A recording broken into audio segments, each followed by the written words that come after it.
Hey everybody, so UVs. This is the first of several videos I'll do. This is a nice simple place to start, but it demonstrates much of what you're going to need to know to get going. What we have here is a simple square or a simple cube and a low poly 8-sided cylinder.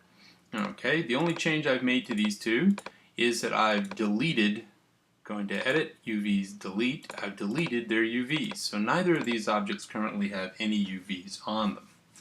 When you create a primitive in Maya, such as a cube, it's created with UVs. And for the cube, it looks like this, sort of an upside down T. Each one of these squares represents a face on the cube. Okay, and that basically gives us the map we need to paint out a texture on a object in Maya. But there are times when, let's say, we do a bunch of extrudes or we do scaling or anything, that the UVs get completely screwed up, and it's going to be your job to go in there and redo them. So there's a couple of different ways we can go about this, and for simple objects like this, I think it's a good place to start.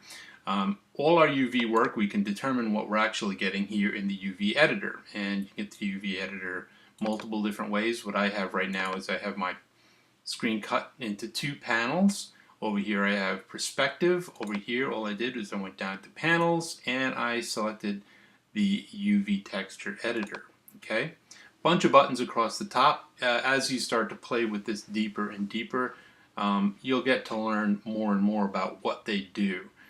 Some are tremendously obvious, where if you grab texture islands or UV islands, you can rotate them by 90 degrees. For cutting UVs, for packing UVs, for straightening edges of UVs. We'll play with as many of them as we can. Okay, so let's take the cube first. One of the simplest things that you can do for creating UVs, and these are available to you in the polygon menu, and I'll pull this off so we can actually leave it over here so you can actually see it.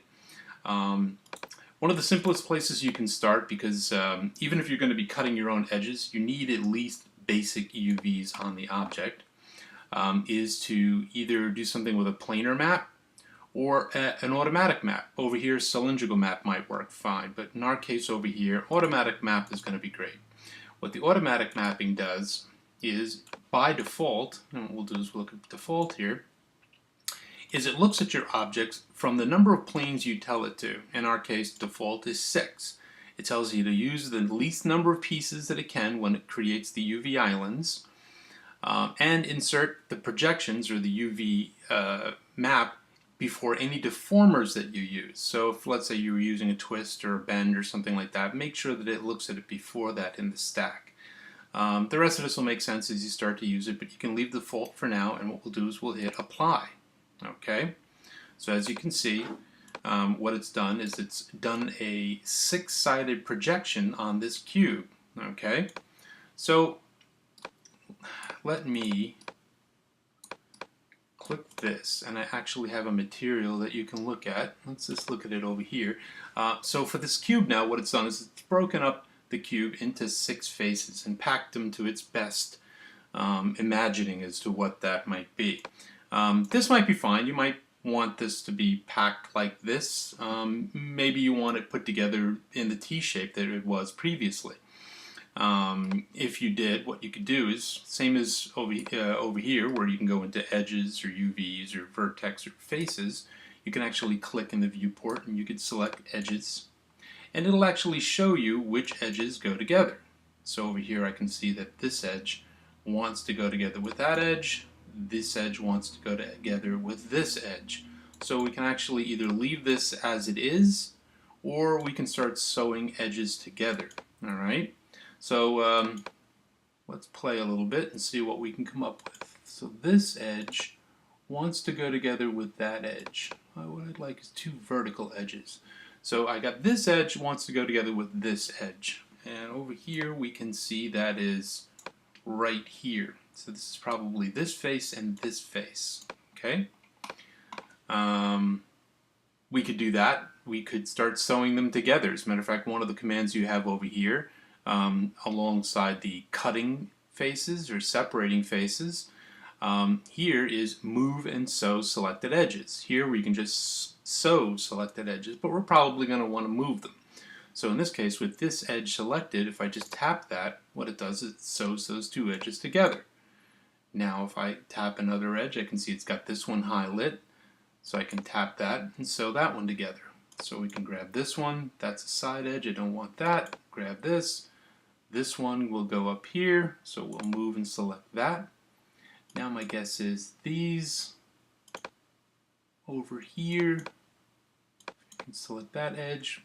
Well, those edges will still move to there, so we'll select that for there, and let's select this one from here. So our T now is connected here as opposed to up here, but we could move that. You could move these from here. If you look down here, these could be moved to there and reconnected here. As a matter of fact, if you like, we can do that. So let's say we've got this now, and this is our UV again for our cube. Now we can manually move that in there and shrink it down, or we could use this button up here, which will basically pack it into place. And you might want to move it on your own or do something like that, but in our case, let's take a look at this and say, suppose we wanted to recreate the magic that was having these two objects down here. Well, what we could do is we could grab the edges of where they are connected and grab that scissor and just say cut, and then I could grab this one over here and say cut.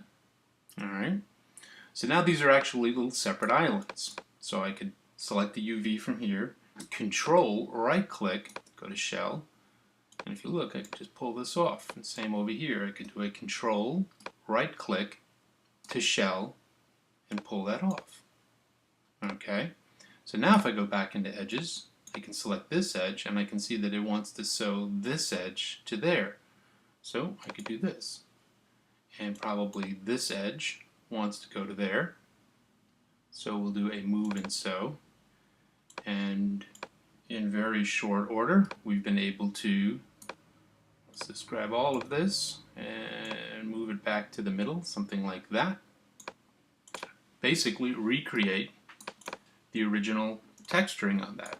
And I have a material ready, so we can actually go to checker UV.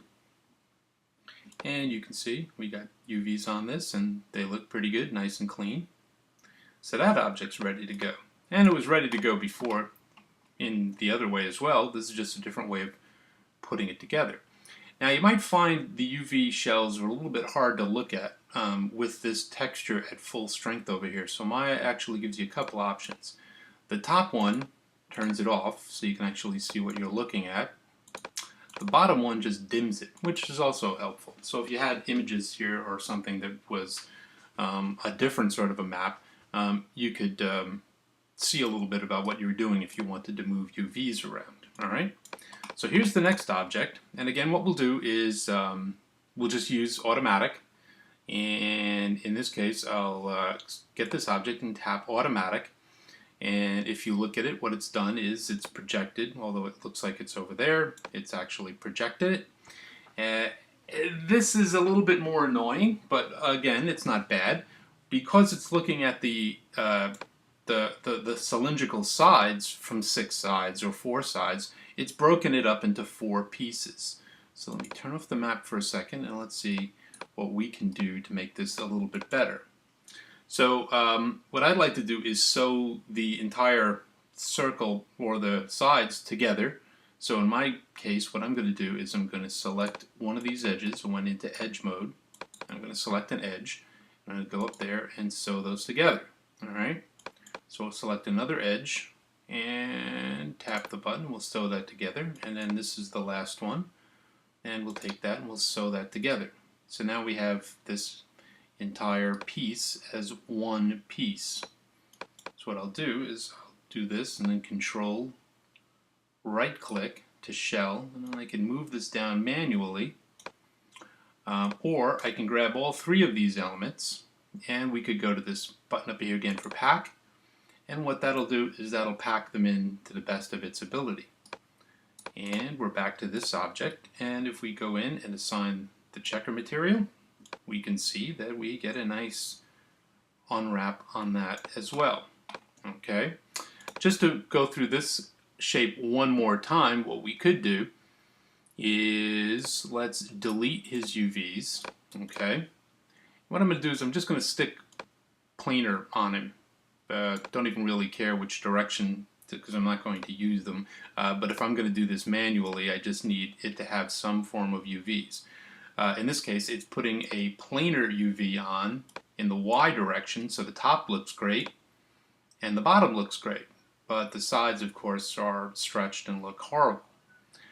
So what I'm going to do is I'm going to do this manually a little bit differently.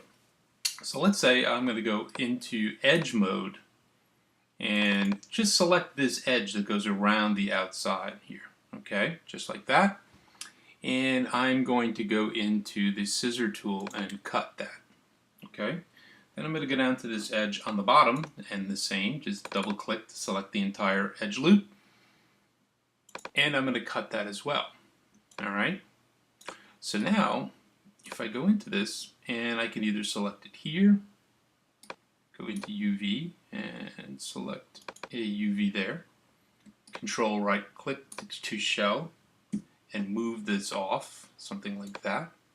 Then if I click in here again, control right click and go to shell, I can move that off. Okay, now currently this is the sides, which of course look awful. But what we're going to do is we're going to unwrap them, but we'll do it manually. So what I'm going to do is I just need a place to cut them. So I'm going to select an edge and cut along an edge, just like that. And now this should just unwrap really nicely. So if I go in here to UVs, I can select this, go to polygons, and down here we have the unfold. And this just allows me to pick a direction to do this. I'm going to pick horizontal and hit apply, and that didn't work. And we're going to hit vertical and apply, and that didn't work. And we'll pick none and apply, and that didn't work. Because Maya rocks. And what we'll do is we'll click on this unfold tool, and you can see where it did it, but it did it at this itty bitty scale, which makes no sense.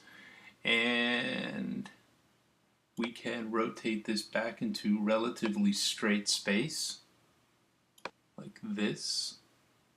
Something like this is pretty straight. Now the only downside, or the only thing we have left to do, is we can scale this up. So if I move this over, we can get this pretty close to that. Maybe you want to put this down here. Okay. Of course, these things are gigantic and they don't fit anymore. But that's one of the joys of doing this manually in Maya, but it is certainly a possibility. So we have the ability to do this. What I'll do is I'm going to scale this down, and the way we're going to know exactly how big we want to scale this is each one of these faces should match one of these sides. So we can just basically go in here like this and scale this down until it matches approximately there, something like that, maybe just a tiny bit more. Okay, and then grab this guy, control right click to shell, and we'll scale this thing down so it's approximately to match up with that. Basically what we want to do is we want this to match this, so we're going to scale this, rotate it as well so that it matches, and we'll just kind of put it right next to this, or you can put it right up here. We'll do the packing right afterwards, and that'll give us the right location, maybe just a tiny bit more, something like that. That looks like that matches. So now these are in scale, and you always know when you're going to be in scale with your objects because the numbers on the top or the bottom look like they are in scale to each other. Now this looks like it's inverted, so let's use another tool that Maya offers. The reason, and a lot of people wonder at first, why you use these maps not only with colors and grids, but with letters on them. Okay, and if you look over here, this is good because we can read these and they're all in good shape. This one's upside down, but it's still in good shape. We can read that. But if you look up here, this top is actually backwards, okay? And that's because when we first initially did this, we did the planar mapping. And when you planar map, it does it from one side. So we did a planar map from the top down. So the top was fine and it's not inverted, but the bottom was inverted, okay? And what Maya does, at least to be merciful, is there's another button up here. And what this does is this shows you the state of your islands, if they're flipped or not, okay? So in this case, we can look at this island and it's a different color. It's this reddish color. And we can see that this is a flipped island, okay? So what I would suggest we do is we grab these UVs and we go into Tool, or we go into Polygon, and what we're going to want to do is flip that, okay? So now, if we look at both sides of this, they're not flipped anymore. The scale is about right. We can grab these as such if we really want and just pack them in, and it actually gives us the exact same alignment as the previous version did, but it's just a different way to get to the same result. Hopefully this wasn't confusing. I was trying to show you a couple of different ways to do this. In the next piece, we'll continue on and do something a little bit more complicated, but hopefully at this point, some of the tools that you use will make sense. All right.